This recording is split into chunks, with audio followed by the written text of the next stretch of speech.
رسميا النادي الاهلي بطلا لافريقيا واسيا والمحيط الهادي. كان ماتش فخم فخم فخم، فخامة الفخامة يا اهلي والله. كانت مباراة تاريخية بالمعنى الحرفي في استاد الرعب وسط اكتر من 70,000 مشجع اهلاوي.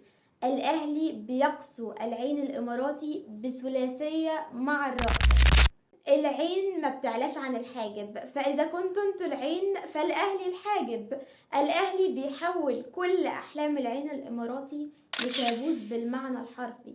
لا تقولي بقى بطل اسيا ولا غيره، البطل واحد وملوش منافسين.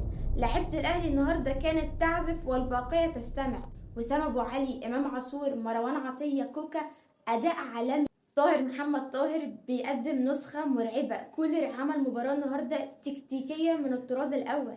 وبلدنا قفشة اللي قضيته القارية وضعت بصمتها العالمية النهاردة.